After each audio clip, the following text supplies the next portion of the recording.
जय Hind. Educational channel शिक्षा 94 में आपका स्वागत है।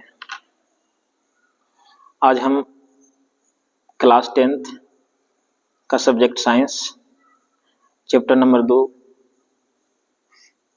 जो NCERT पर आधारित है, ये 1 शॉर्ट वीडियो है, का अध्ययन करेंगे। चैप्टर का नाम है अम्ल, क्षारक एवं लवण। अब हम लोग चैप्टर स्टार्ट करते हैं और समझते हैं कि अम्ल और क्षारक क्या है। तो अम्ल और क्षारक के बारे में हम समझेंगे। अम्ल स्वाद में खट्टा होता है। अम्ल स्वाद में क्या होता है? खट्टा होता है। अगर हम अम्ल को अपने जीभ के माध्यम से उसको चखें तो स्वाद में कैसा होगा? खट्टा होगा। जबकि क्षारक यानी क्षार स्वाद में क्या होता है? कड़वा होता है। क्षार स्वाद में क्या होता है? कड़वा होता है। और लेकिन क्या होता है कि अम्ल या क्षारक को जीभ से चखना हानिकारक हो सकता है, इससे नुकसान हो सकता है। तो उसके लिए एक सूचक होता है जिसे हम लोग पहचान लेते हैं कि ये अम्ल है या क्षारक है। तो ये है एक लिटमस पत्र होता है। अगर हम लोग अम्ल में डालें और लिटमस पत्र अगर नीला है तो वह क्या हो जाएगा? लाल। अगर अम्ल में नीली लिटमस पत्र को डालेंगे तो क्या हो जाएगा? लाल हो जाएगा। तो हम समझेंगे कि ये अम्ल है। जबकि लाल लिटमस पत्र को क्षारक में डालेंगे तो क्या हो जाएगा? नीला। तो हम समझेंगे कि क्षारक है। अर्थात कहने का ये मतलब हुआ कि अम्ल में नीले लिटमस पत्र को लाल कर देता है, जबकि क्षार लाल लिटमस पत्र को नीला कर देता है। तो इस प्रकार से भी हम लोग पहचान सकते हैं। अर्थात हम लोग चक्कर यानी स्वाद से भी हम लोग पहचान सकते हैं कि अगर खट्टा है तो अम्ल है, कड़वा है तो क्षारक है। लेकिन यह हानिकारक हो सकता है, इसलिए हम नीले लिटमस पत्र के माध्यम से भी जान सकते हैं कि अगर किसी अम्ल में नीले लिटमस पत्र को डालते हैं, अगर लाल हो जाता है तो अम्ल है, और अगर लाल को डालते हैं नीला हो जाता है तो क्षारक है। अब हम लोग आगे इसका जानेंगे। यह जलीय विलयन में H+ आयन बनाता है। क्या बनाता है? H+ ion. अगर हम लोग अम्ल को जलीय विलयन के संपर्क में लाते हैं तो हाइड्रोजन आयन बनाता है। अगर अम्ल को जलीय विलयन के संपर्क में लाने पर क्या बनाता है? हाइड्रोजन आयन बनाता है। और जबकि क्षारक के साथ अगर जलीय विलयन को संपर्क में लाएंगे तो क्या बनाएगा? OH ऋणात्मक बनाएगा। OH ऋणात्मक बनाएगा। अब इसका उदाहरण है HCl हाइड्रोक्लोरिक अम्ल भी इसका ये उदाहरण है अम्ल का। सल्फ्यूरिक अम्ल भी H2SO4 है, आदि बहुत सारे हैं उदाहरण। अच्छी क्षारक में NOH और KOH आदि ये सब क्षारक का उदाहरण है। हम लोग अम्लों को इस प्रकार भी जान सकते हैं, जैसे कोई खट्टा चीज खाते हैं, जैसे इमली हो गया, संतरा हो गया, इस प्रकार से अम्ल उसमें पाया जाता है। क्षारक में कुछ कड़वा चीज होता है, तो इससे भी हम लोग जान सकते हैं। अब हम लोग आगे चलेंगे और अम्ल के बारे में जानेंगे। अम्ल के बारे में पुनः एक बार जाने। अम्ल स्वाद में खट्टा होता है, जो कि हम ऊपर बता चुके हैं। अम्ल स्वाद में क्या होता है? खट्टा होता है। यह नीले लिटमस पत्र को क्या कर देता है? लाल कर देता है। अम्ल नीले लिटमस पत्र का करता है? लाल कर देता है। यह जलीय विलयन में H+ आयन बनाता है। जलीय विलयन क्या बनाता है? H+ ion. उदाहरण के लिए HCl और H2SO4 आदि और भी बहुत सारे हैं। अम्ल की उपस्थिति अर्थात अम्ल किसमें पाया जाता है, ये भी एग्जाम की दृष्टि से इंपॉर्टेंट होता है। चींटी के डंक में मेथेनाइक अम्ल पाया जाता है।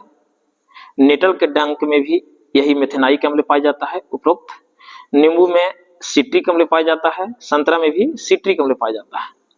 टमाटर में ऑक्सैलिक अम्ल पाया जाता है। सिरका में एसिटिक अम्ल पाया जाता है। इमली में टार्टरिक अम्ल पाया जाता है। और खट्टा दूध हो या दही हो, अगर खट्टा दूध हो या दही हो तो उसमें लैक्टिक अम्ल पाया जाता है। क्या पाया जाता है? लैक्टिक अम्ल। अच्छा, इस प्रकार नहीं दिखलाई दिया तो थोड़ा सा सॉरी, फिर से पुनः बताते हैं। अम्ल की उपस्थिति चींटी का डंक में मेथेनाइक अम्ल पाया जाता है। नेटल के डंक में भी मेथेनाइक अम्ल पाया जाता है। नींबू में सिट्रिक अम्ल पाया जाता है, और संतरा में भी सिट्रिक अम्ल पाया जाता है, टमाटर में ऑक्सैलिक अम्ल पाया जाता है, सिरका में एसिटिक अम्ल पाया जाता है, इमली में टार्टरिक अम्ल पाया जाता है, खट्टा दूध दही में भी लैक्टिक अम्ल पाया जाता है। ये चाहे कोई भी बोर्ड है जो एनसीईआरटी से पूछता है उसमें इसमें से एक क्वेश्चन आता है कि जैसे में अगर ऑब्जेक्ट टाइप का क्वेश्चन पूछता है बहुविकल्पीय तो उसमें पूछ देगा कि टमाटर में कौन अम्ल पाया जाता है, ऑप्शन दे देगा तो ऑक्सैलिक अम्ल में आप लोग टिक मार दीजिएगा। तो इस प्रकार से याद करना बहुत जरूरी है।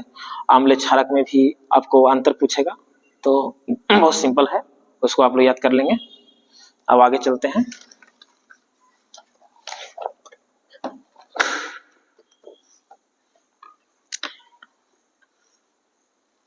अब हम लोग सांद्र अम्ल के बारे में जानेंगे। सांद्र अम्ल क्या है? तो कह रहा है अम्ल की अधिक मात्रा और जल कम मात्रा में होता है। यानी अगर अम्ल अधिक मात्रा में हो और जल कम मात्रा में हो तो उसे सांद्र अम्ल कहते हैं। यानी बहुत इजी है, अम्ल अधिक मात्रा में हो और जल कम मात्रा में हो, यानी अम्ल क्या हो, अधिक मात्रा में हो और जल क्या हो, कम मात्रा में हो, तो उसे क्या कहेंगे, उसे सांद्र अम्ल कहेंगे। ठीक है। तनु अम्ल किसको कहते हैं?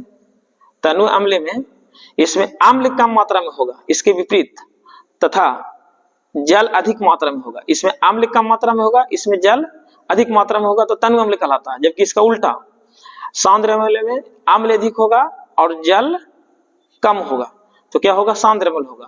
तो सांद्र अम्ल का उल्टा तनु अम्ल हो जाएगा। अगर सांद्र अम्ल याद हो जाता है तो तनु अम्ल भी आपको याद हो जाता है। और सिर्फ याद नहीं करना, समझते हुए याद करना है। दुर्बल अम्ल किसको कहते हैं? दुर्बल मन होता है कमजोर। जैसे नहीं कि बताए हैं कि कोई व्यक्ति दुर्बल है, मतलब क्या है, कमजोर है। तो दुर्बल मन क्या होता है, कमजोर होता है, कमजोर। तो क्या बोलते हैं, वैसा अम्ल जो जल में घुलकर कम हाइड्रोजन आयन देता है। अगर कोई अम्ल को जल में घोल दें और हाइड्रोजन आयन क्या देता है, कम देता है, तो हम कह सकते हैं कि ये दुर्बल अम्ल है। यानी अम्ल को जल में घोलेंगे और हाइड्रोजन आयन कम देगा तो क्या बोलेंगे, दुर्बल अम्ल। प्रबल अम्ल किसको बोलेंगे? प्रबल अम्ल मजबूत होता है। वैसा अम्ल जो जल में घुलकर अधिक हाइड्रोजन आयन देता है, तो वह, यानी इसके उल्टा ये भी है कि अगर अम्ल को जल में घोलेंगे, अगर अधिक हाइड्रोजन आयन देता है तो क्या हो जाएगा, प्रबल अम्ल हो जाएगा, और कम देगा तो दुर्बल हो जाएगा। बहुत इजी है, ये समझ में आ जाते हैं। अम्ल विद्युत का सुचालक होता है। अगर अम्ल में हम बिजली प्रवाहित करें तो आसानी से प्रवाहित हो जाएगा, क्योंकि सुचालक है। सुचालक का मतलब होता है कि जिसमें विद्युत का चलन होता है। चलिए, ये हो जान गए। अब हम लोग जानेंगे सूचक। सूचक का मतलब होता है कि हम किस प्रकार से जानेंगे कि किस अम्ल से ये क्या है, ये क्षारक है, ये अम्लीय है, ये सब जानेंगे। तो देखिए, विलयन में अम्ल और क्षारक की उपस्थिति बताता है। सूचक क्या बताता है कि अगर कोई लिक्विड है, कोई विलयन है, उसमें अम्ल है या क्षारक है, उसकी उपस्थिति बताता है। उपस्थिति का मतलब उस विलयन में, उस लिक्विड में अम्ल है या क्षारक है, ये बताता है। उसको क्या बोलेंगे, सूचक बोलेंगे। बहुत इजी है। जैसे मेथिल ऑरेंज हो गया, जैसे फिनाल्थेलिन है, ये हो गया।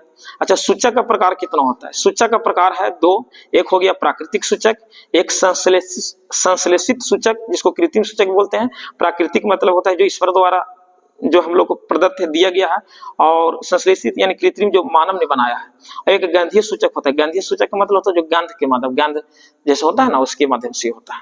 तब हम लोग जानेंगे, एक एक करके जानेंगे। सबसे पहले हम लोग परिभाषा जान जाते हैं, कृत्रिम सूचक किसे कहते हैं। तो प्राकृतिक सूचक जो गॉड द्वारा दिया गया है, ईश्वर द्वारा दिया गया है। प्राकृतिक सूचक पौधा से प्राप्त होता है। प्राकृतिक सूचक कहां से प्राप्त होता है? पौधा से प्राप्त होता है। प्राकृतिक सूचक पौधा से प्राप्त, क्योंकि पौधा तो भगवान ही, गॉड ही ने ही दिया है। अब उदाहरण के लिए हम लोग समझेंगे लिटमस पत्र, ये भी प्राकृतिक सूचक है, हल्दी भी है। अगर लिटमस को आम्ल के संपर्क में लाते हैं तो नीला से क्या हो जाएगा, लाल। ये पहले ही बता चुके हैं। और अगर लिटमस पत्र को, लाल लिटमस पत्र को क्षारक में डालेंगे तो क्या हो जाएगा, नीला हो जाएगा। लाल से क्या हो जाएगा, लिटमस पत्र को अगर क्षारक में डालेंगे तो लाल से क्या हो जाएगा, नीला, और ये नीला से हो जाएगा लाल। ये पहले बताते हैं। हल्दी को अगर आम्ल के संपर्क में लाते हैं तो पीला, कोई प्रभाव नहीं पड़ेगा, पीला के पीला रह जाएगा। हल्दी पीला होता है तो अगर हल्दी को हम लोग आम्ल के संपर्क में लाएंगे तो पीला के पीला रह जाएगा, कोई प्रभाव नहीं पड़ेगा। लेकिन अगर क्षारक के संपर्क में लाएंगे तो पीला से क्या हो जाएगा, लाल हो जाएगा। पीला से क्या हो जाएगा? लाल हो जाएगा। पीला से क्या हो जाएगा? लाल हो जाएगा। ये समझना है, पीला से क्या हो जाएगा? लाल। अगर हल्दी को अम्ल के संपर्क में लाएंगे तो पीला कोई प्रभाव नहीं होगा, पीला की पीला रह जाएगा, क्योंकि हल्दी पीला होता है। वही हल्दी को अगर क्षारक के संपर्क में लाते हैं तो पीला से क्या हो जाएगा? लाल हो जाएगा। ये समझ में आ गया होगा, बहुत ईजी है। और समझते हुए चलना है। और ये जरूरी नहीं है कि हम स्मार्ट बोर्ड पर ही अच्छा से पढ़ाई कर सकते हैं। अगर आपको समझ में आता है तो माध्यम कोई भी हो, समझना जरूरी है। अगर समझ में आता है तो अच्छा है, सीखना चाहिए। और हम भी कोशिश करेंगे कि आप लोग को बेस्ट से बेस्ट सुविधा उपलब्ध कराएं इस एजुकेशन के क्षेत्र में। तो अब एक बार तो होगा नहीं, धीरे धीरे सब कुछ होगा। कृत्रिम सूचक क्या होता है? जो मानव द्वारा बनाया गया, जो तीन प्रकार, एक प्रकार का प्राकृतिक सूचक हम लोग वर्णन कर चुके हैं। कृत्रिम सूचक के बारे में हम लोग अब अध्ययन करेंगे। कृत्रिम सूचक क्या है? कृत्रिम सूचक क्या है वो हम लोग देखेंगे। कृत्रिम सूचक में जो रसायन द्वारा बनाया जाता है, क्या द्वारा बनाया जाता है? जो रसायन द्वारा बनाया जाता है उसको क्या बोलते हैं? कृत्रिम सूचक बोलते हैं। जो रसायन द्वारा बनाया जाता है कृत्रिम, जैसे फिनोल्फथालीन और क्या हो गया, मेथिलोरेन, जो मानव द्वारा बनाया गया, जो रसायन विधि द्वारा बनाया गया है। गंधीय सूचक तीसरा था, वे पदार्थ जिनकी गंध अम्लीय एवं क्षारकीय माध्यम से बदल जाता है। यानी अगर अम्लीय है तो उसका गंध कुछ और हो जाएगा, क्षारकीय रहेगा तो कुछ और हो जाएगा, यानी अम्लीय और क्षारकीय माध्यम से बदल जाएगा, उसे गंधीय सूचक कहेंगे। उदाहरण के लिए अगर प्याज के रस को हम लोग अम्ल के संपर्क में लाते हैं तो तीक्ष्ण गंध देगा, माने बहुत ज्यादा गंध देगा, तीक्ष्ण गंध देगा। और वही प्याज के रस को अगर क्षारक के माध्यम में लाते हैं तो कोई गंध नहीं देगा, कोई गंध नहीं देगा, कोई गंध नहीं देगा। यानी फिर समझाते हैं, प्याज के रस को अगर अम्ल के संपर्क में लाएंगे तीक्ष्ण गंध देगा, वही क्षारक को अगर प्याज के रस को क्षारक के संपर्क में लाएंगे तो कोई गंध नहीं देगा। लौंग के तेल को अगर हम अम्ल के संपर्क में लाते तो समान रहेगा, जैसे लौंग का तेल का जो होता है गंध वैसी प्रकार का रहेगा। अगर हम अम्ल के संपर्क में लाते लौंग का तेल को अगर अम्ल के संपर्क में लाते हैं तो लौंग का तेल का जो गंध होता है वही रहेगा, समान रहेगा।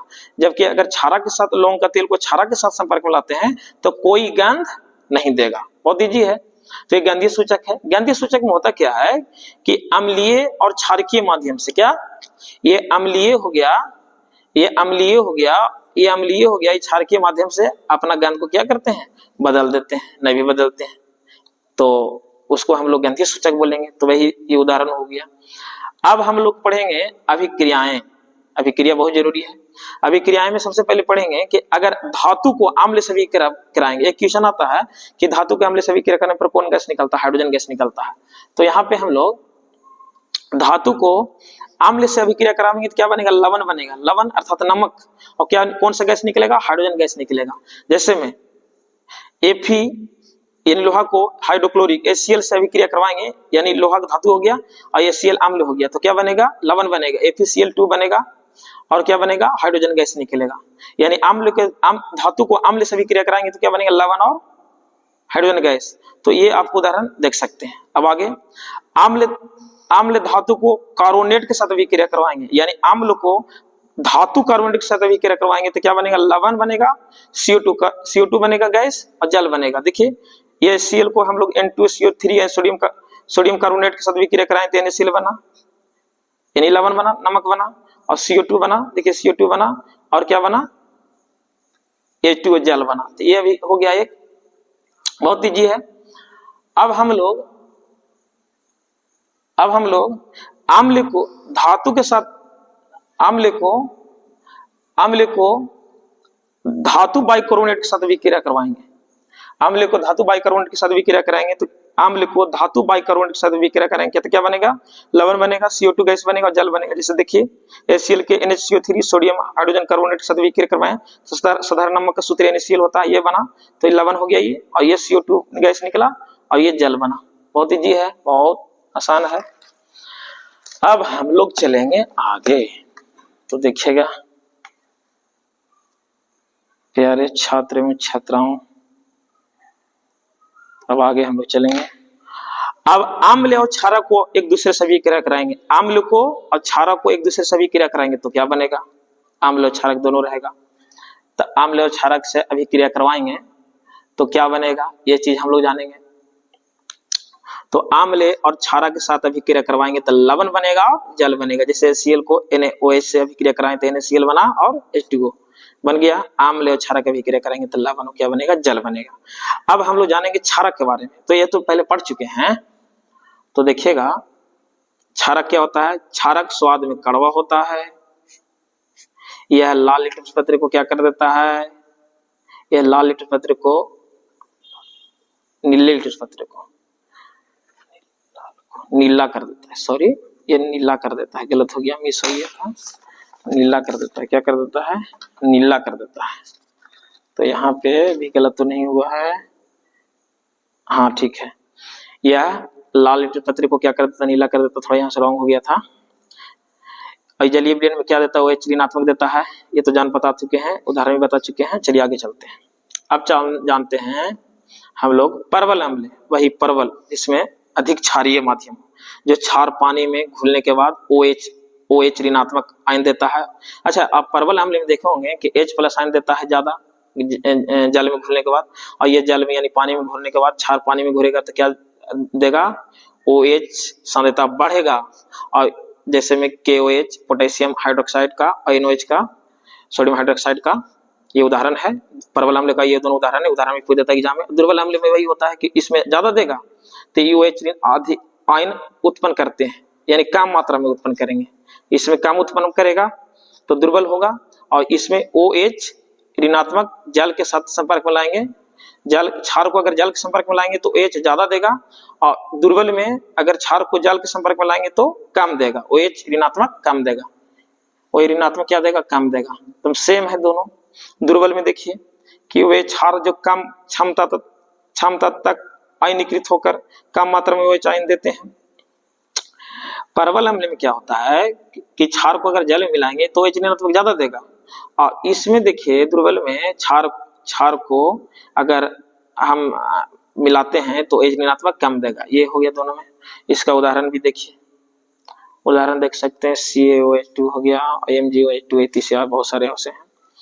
अब हम लोग जानेंगे क्षारक और धातु अभिक्रिया करवाएंगे तो क्या होगा। क्षारक और धातु से अभिक्रिया होगा तो क्या बनेगा, तो बनेगा लवण और H2O बनेगा। जैसे में NOH और जिंक के साथ हो गया तो Na2Z और H2O निकला, यानी क्षारक हो गया।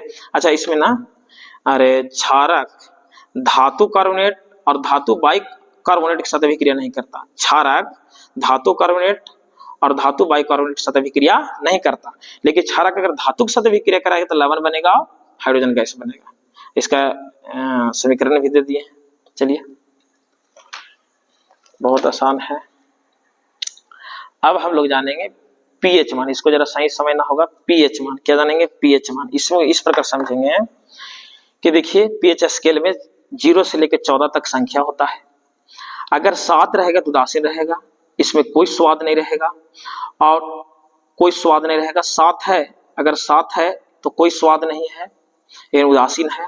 और यही 7 से अगर हम लोग 0 की जाएंगे, 6 जाएंगे, 5 जाएंगे, 4 जाएंगे, 3 जाएंगे, 2 जाएंगे, 1 जाएंगे, 0, मतलब इधर जाएंगे तो आम्ल में H+ आयन बढ़ते जाएगा, और जितना बढ़ेगा उतना खट्टा होगा।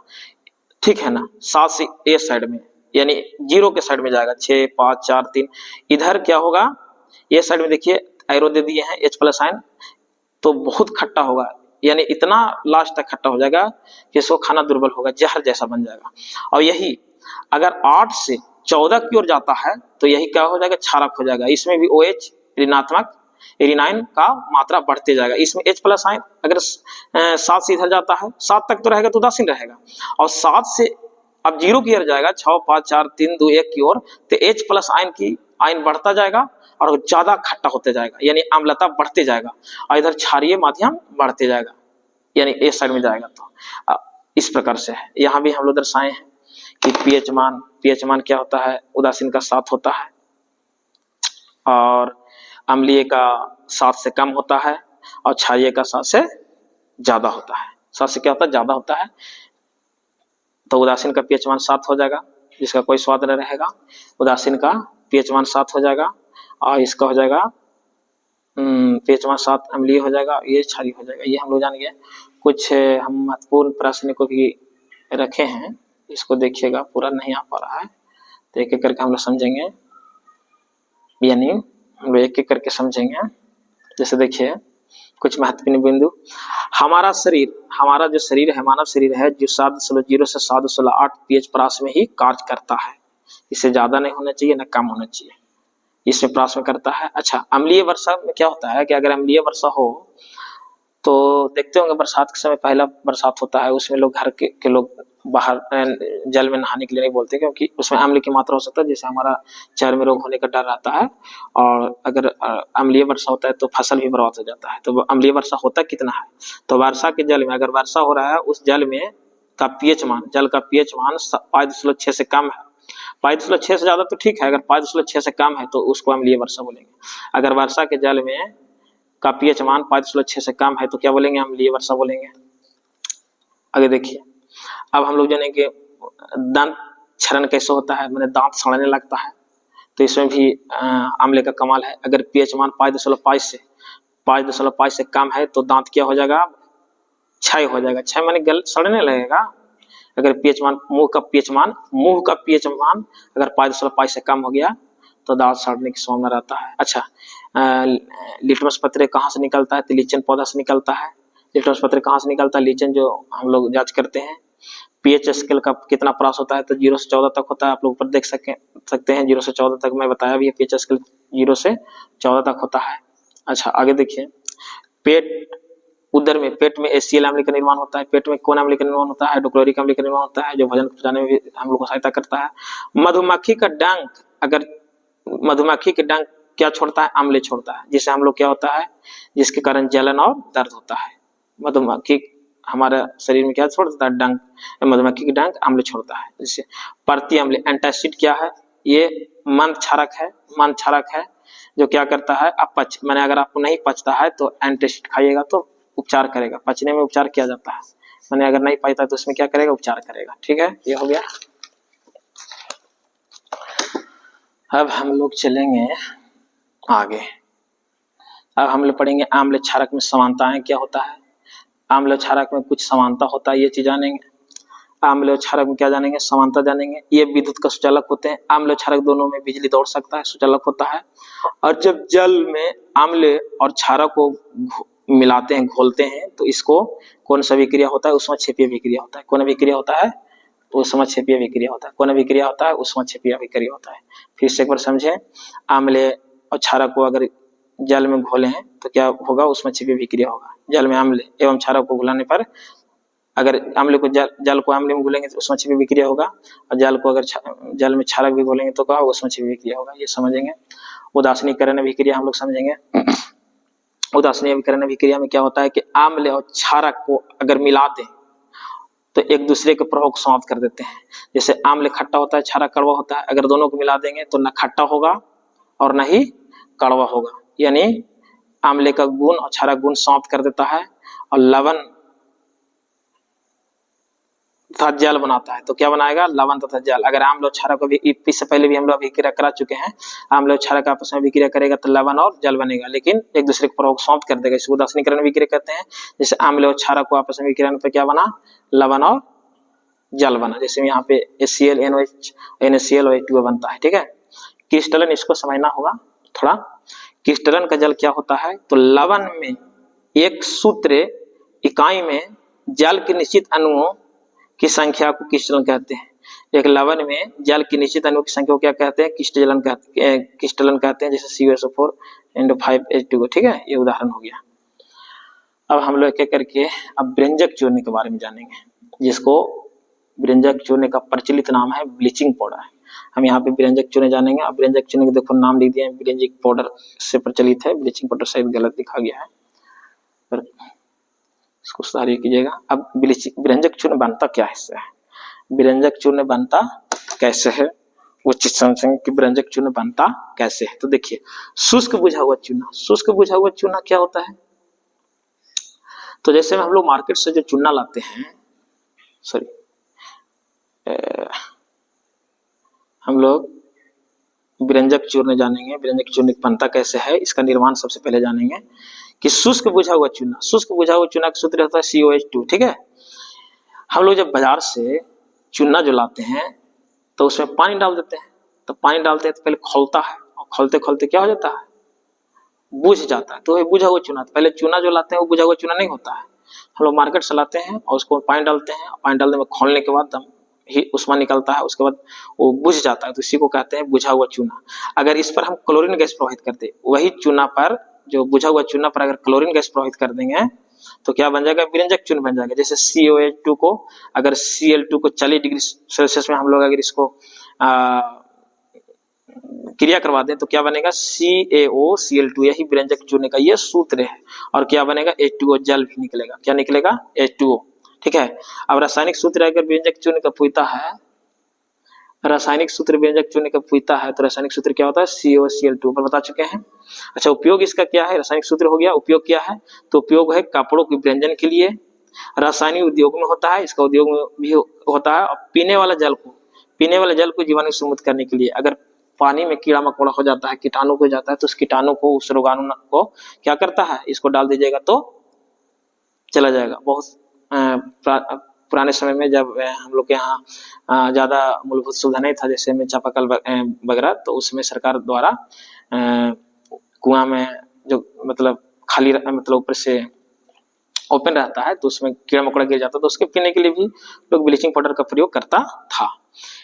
शुष्क बुझा हुआ चूना तो समझ गए होंगे कि हम लोग मार्केट से जो चूना लाते हैं वो बुझा हुआ नहीं रहता है, उसमें हम लोग पानी डालते हैं तो खौलता है तब बुझता है। उसके बाद उसका ये सूत्र होता है, ये है। इसके बाद हम लोग इसको क्लोरीन गैस प्रवाहित करते हैं तो ये बन जाता है। यानी शुष्क बुझा चूना पर क्लोरीन गैस प्रवाहित करेंगे तो क्या बन जाएगा, विरंजक चूर्ण बन जाएगा। समझ में आ गया। अब हम लोग जानेंगे बेकिंग पाउडर। बेकिंग पाउडर का क्या है, खाने वाला। बेकिंग पाउडर मतलब क्या होता है, खाने वाला। बेकिंग पाउडर मतलब क्या होता है, खाने वाला। देखिए हम लिखते हैं इसे खाने वाला भी सोडा का, खाने वाला सोडा भी कहते हैं। जैसे हम लोग घर कुछ बनता है तो उसमें हम लोग डाल देते हैं ताकि कोई चीज, जैसे में पकौड़ी बनाना है तो बड़ा बनेगा, इस प्रकार से।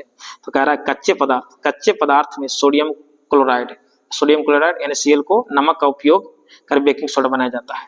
यानी कच्चा पदार्थ ले लीजिए और NaCl नमक का प्रयोग कीजिए तो क्या बन जाएगा, जैसे में NaCl में H2O ये है, पानी है, CO2 है, NH3, ये सब अगर आपस में अभिक्रिया करेगा तो क्या बनेगा, NH4Cl और NHCO3, यही है आपको बेकिंग पाउडर। तो कैसे बनेगा, कच्चे पदार्थ में सोडियम क्लोराइड का उपयोग करेंगे। कच्चे पदार्थ में, ये सब कच्चे पदार्थ में सोडियम क्लोराइड का क्या करेंगे, प्रयोग करेंगे। सोडियम क्लोराइड है, इसमें कच्चे पदार्थ में क्या प्रयोग किया, सोडियम क्लोराइड, तो क्या बन गया, यहाँ पे बन गया खाने वाला सोडा। इसका रासायनिक सूत्र क्या हो गया, NHCO3।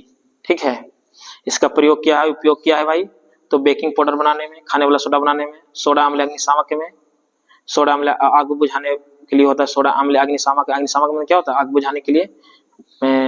और फिर खस्ता पकौड़ा आदि बनाने में भी इसका प्रयोग किया जा सकता है। बहुत आसान है। यानी कच्चे पदार्थ में सोडियम क्लोराइड का उपयोग करेंगे, सोडियम क्लोराइड का उपयोग करेंगे तो क्या बन जाएगा, ये बन जाएगा। अब हो गया धोने वाला सोडा। खाने वाला सोडा के बाद कौन सोडा की बात करेंगे हम लोग, धोने वाला सोडा। धोने वाला सोडा का हम लोग चर्चा करेंगे। जैसे में देखिए धोने वाला सोडा का ये हो गया।